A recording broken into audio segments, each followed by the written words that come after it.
नमस्कार दोस्तों, कैसे हैं आप सब। आई होप आप सब स्वस्थ होंगे, मस्त होंगे, खुशहाल होंगे, मज़े में होंगे।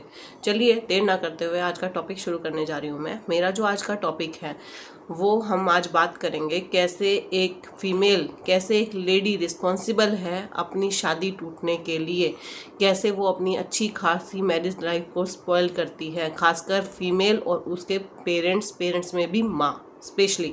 आज हम इसी टॉपिक पर बात करेंगे। ये बहुत लंबा चौड़ा टॉपिक है, लेकिन आज हम सिर्फ और सिर्फ माँ बाप की भूमिका, लड़की के माँ बाप की भूमिका क्या होती है एक शादी टूटने में, और एक लड़की का घमंड कैसे अपनी अच्छी हंसती खेलती मैरिड लाइफ को स्पॉइल कर देता है, उसके बारे में बात करेंगे।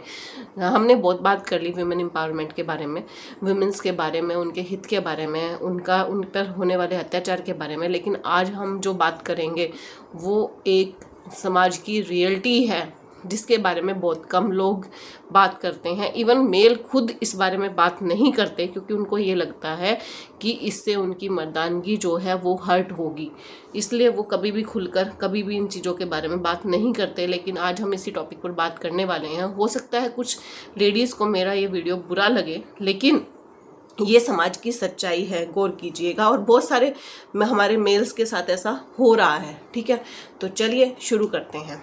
ठीक है, हमने ये तो बता दिया कि शादी होती है, शादी टूटने में लड़के की माँ बाप की अहम भूमिका रहती है। ठीक है, शादी टूटने में, उनके ताने मारने में, लड़का जो है वो अत्याचार करता है लड़की के ऊपर दहेज के लिए या किसी भी चीज़ से उसको लड़की को मेंटली और फिजिकली असॉल्ट किया जाता है, ये टॉर्चर किया जाता है, उसके बारे में हमने बात करी। लेकिन क्या आप जानते हैं कि हमारे देश में ये हो रहा है कि फीमेल्स भी मेल को टॉर्चर करती हैं मेंटली और फिजिकली भी, और मेल कभी भी अपने बारे में, अपने पे होने वाले अत्याचार के बारे में किसी से बात भी नहीं कर पाते। इवन वो अपने पेरेंट्स तक को नहीं बता पाते कि वो क्या टॉर्चर सहन कर रहे हैं एक फीमेल का।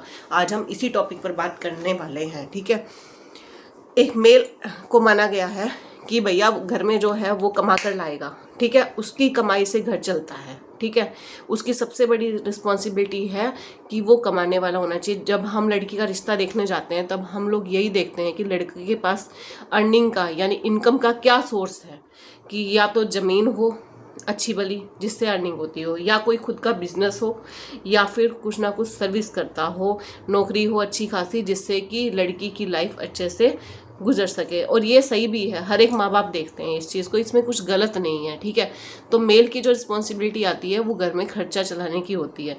ठीक है, तो समय हमेशा एक जैसा तो नहीं रह सकता। ठीक है, कई फीमेल्स की आदत होती है कि उन्हें ना मतलब पहले चाहे कुछ देखा हो चाहे ना देखा हो अपने पीहर में, लेकिन जो उन्हें ससुराल में चाहिए होता है कि पूरा रॉयल लाइफ चाहिए होती है।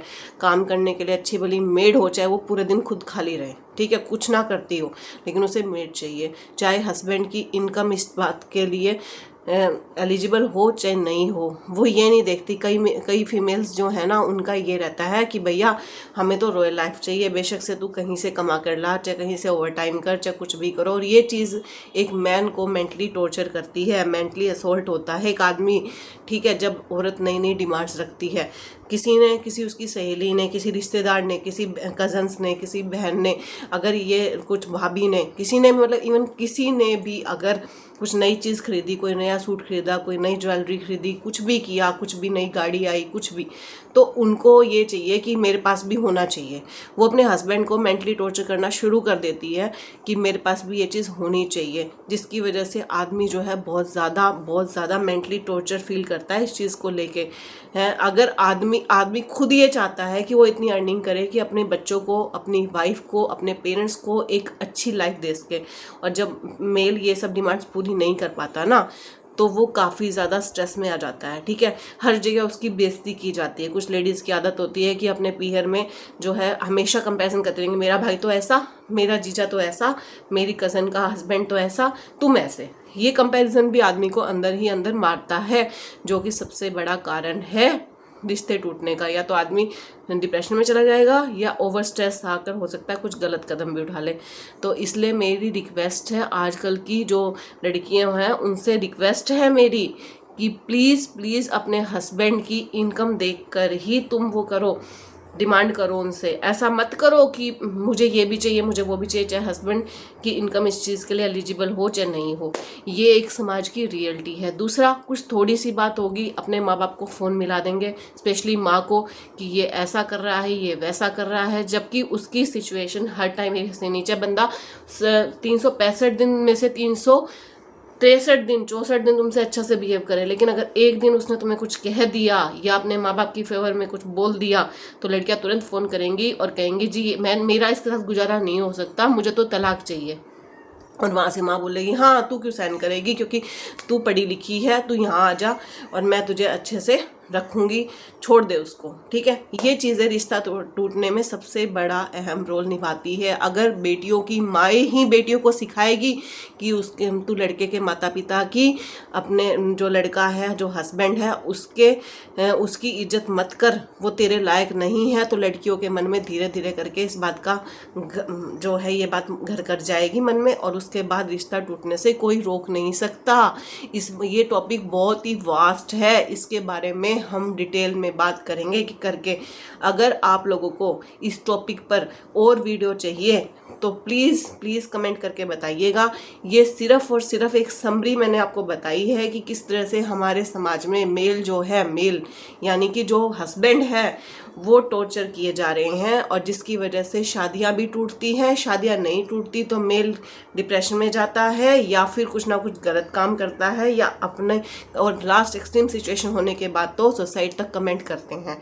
ठीक है, इस टॉपिक के बारे में बहुत बड़ा टॉपिक है, बहुत बड़ा वीडियो बन सकता है, लेकिन अगर आप इंटरेस्टेड हैं इस टॉपिक के बारे में डिटेल में बात करने के लिए तो प्लीज़ मुझे कमेंट करके बताइए, ताकि मैं आपके लिए एक अवेयरनेस टॉपिक लेकर आऊँ इस टॉपिक को लेकर।